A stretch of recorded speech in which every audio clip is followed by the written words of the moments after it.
कर दें, दिल्ली एनसीआर के कई इलाकों में घना कोहरा नजर आ रहा है। तो प्रचंडतम सर्दी का कहर भी लगातार जारी है। सर्दी लगातार बढ़ रही है, कोहरा लगातार बढ़ रहा है और दिल्ली एनसीआर में 2 दिन शीतलहर का अनुमान है। और मौसम विभाग का कल का शीतलहर का अनुमान है। तो ये पूर्वानुमान मौसम विभाग की ओर से कि कल भी शीतलहर लगातार यहां नजर आ सकती है। दिल्ली एनसीआर के कई क्षेत्रों में कोहरा ही कोहरा नजर आ रहा है। दिल्ली के कई क्षेत्रों में विजिबिलिटी कम नजर आ रही है। दिल्ली एनसीआर में 2 दिन शीतलहर का अनुमान है। पूर्वानुमान है कि दिल्ली एनसीआर में 2 दिन शीतलहर रहेगी। तो मौसम विभाग का कल का शीतलहर का अनुमान है। दिल्ली एनसीआर के कई इलाकों में घना कोहरा नजर आ रहा है। दिल्ली के कई इलाकों में विजिबिलिटी भी कम नजर आ रही है। वाहन रेंगते हुए नजर आ रहे हैं सड़कों पर और जहां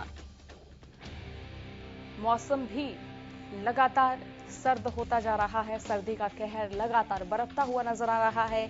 दिल्ली एनसीआर में 2 दिन शीतलहर का अनुमान है। मौसम विभाग का कल का शीतलहर का अनुमान है। दिल्ली एनसीआर के कई इलाकों में घना कोहरा नजर आ रहा है और कई इलाकों में विजिबिलिटी कम हुई है। आम जनजीवन भी अस्त व्यस्त नजर आ रहा है। खास तौर पर जो कामकाजी व्यक्ति हैं उनको भी सफर करने में दिक्कत हो रही है क्योंकि सुबह के वक्त घना कोहरा छाया रहता है और किसी दुर्घटना की आशंका इस मौसम में बनी ही रहती है। तो प्रशासन की ओर से भी कई क्षेत्र हैं जहां पर पुख्ता व्यवस्थाएं की गई हैं, स्ट्रीट लाइट्स लगाई गई हैं। तो ऐसे में दिल्ली एनसीआर के कई इलाकों में घना कोहरा नजर आ रहा है और ठंड का प्रकोप लगातार जारी है। उत्तर भारत में ठंड का कहर लगातार बढ़ता जा रहा है। कोहरे का कहर लगातार बरतता हुआ नजर आ रहा है। दिल्ली एनसीआर के कई इलाकों में कोहरा छाया रहा है। दिल्ली के कई इलाकों में विजिबिलिटी कम नजर आ रही है और दिल्ली एनसीआर में 2 दिन शीतलहर का अनुमान है। मौसम विभाग का कल का शीतलहर का अनुमान है। ये पूर्वानुमान मौसम विभाग की ओर से लगाया जा रहा है। और इसी बीच शुरू कर लेते उकलाना की ओर, जहां से हमारे संवाददाता अनूप कुंडू इस वक्त हमारे साथ लाइव जुड़ चुके हैं। उनसे भी वहां के अपडेट जानेंगे, उनसे भी वहां की तस्वीर जानेंगे। अनूप, सबसे पहले बात यहां सर्दी की कर लेते हैं क्योंकि प्रचंडतम सर्दी बरतती हुई नजर आ रही है। प्रचंडतम सर्दी का ये महीना है, तो यहाँ क्या तस्वीर देखने को मिल रही है अनूप? देखिए सोनिया जी, अगर सर्दी की बात करें तो बिल्कुल सर्दी लगातार बढ़ रही है और तापमान में लगातार गिरावट देखी जा रही है। लेकिन अगर आज की हम बात करें तो आज धुंध और कोहरा बहुत कम है, क्योंकि कल और परसों अगर जो 2 दिन बीते हुए दिनों की बात करें तो विजिबिलिटी बिल्कुल शून्य थी और आने जाने वाले वाहन चलाने वाले लोगों को भारी परेशानी का सामना करना पड़ रहा था। लेकिन आज तेज हवाएं चलने के कारण घना कोहरा जो है वो छंट चुका है। लेकिन हवा की जो स्पीड है, ठंडी हवाएं जो चल रही है वो 3 किलोमीटर प्रति घंटा की स्पीड से चल रही है जी। अनूप, इसी बीच अगर खेती किसानी की बात करें तो इस मौसम का खेती किसानी पर किस तरह से असर पड़ेगा?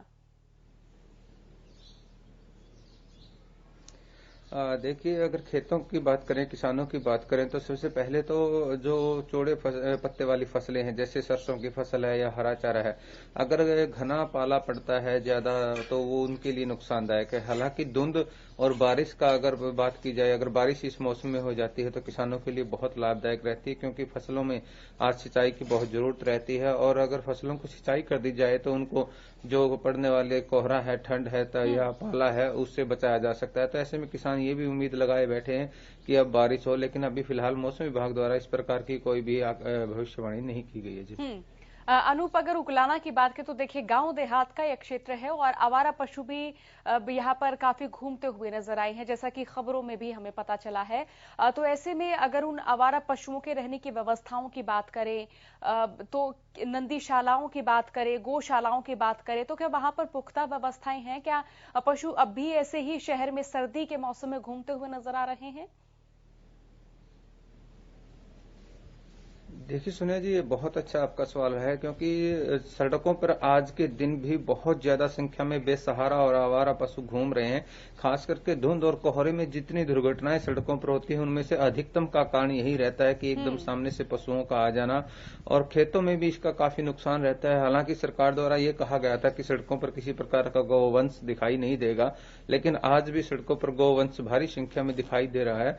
और इसके साथ साथ दुर्घटनाओं का सबसे बड़ा कारण सड़कों पर घूमने वाले आवारा और बेसहारा पशु माने जाते हैं जी।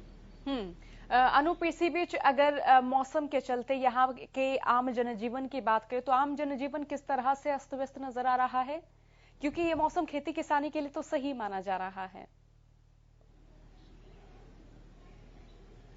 देखिए, ठंड का अधिक प्रकोप इस बात से भी अंदाजा लगाया जा सकता है, जिस प्रकार से कल उकलाना और बरवाड़ा के लोगों ने किसान ट्रैक्टर यात्रा का जो निकालने का एक सिस्टम चलाया था, उसके में एक किसान की मौत हो गई थी। और जब पता चला कि अत्यधिक सर्दी के कारण उसका हृदय रुकने से उसकी मौत हुई है, तो हम अंदाजा लगा सकते हैं कि किस तरह से सर्दी यहाँ पर अपना कहर बरपा रही है और आम जनजीवन इससे बहुत अधिक प्रभावित हो रहा है। खास करके अगर बुजुर्ग हैं या बच्चे हैं, अगर वो समय से सुबह से ही अपनी रजाइयों से बाहर निकलने की कोशिश करते हैं तो उन्हें ठंड प्रभावित करती है। इसके अलावा जो कामकाजी लोग हैं, महिलाएं हैं, उनका भी देखने को ये मिल रहा है कि अगर वो अपने कंबल चद्दर जो भी ओढ़ करके नहीं निकलते हैं तो उनको भी काफी प्रभावित कर रही है जी। जी बिल्कुल, बहुत शुक्रिया अनूप, तमाम अपडेट, तमाम जानकारी के लिए। तो हल्का हलचल में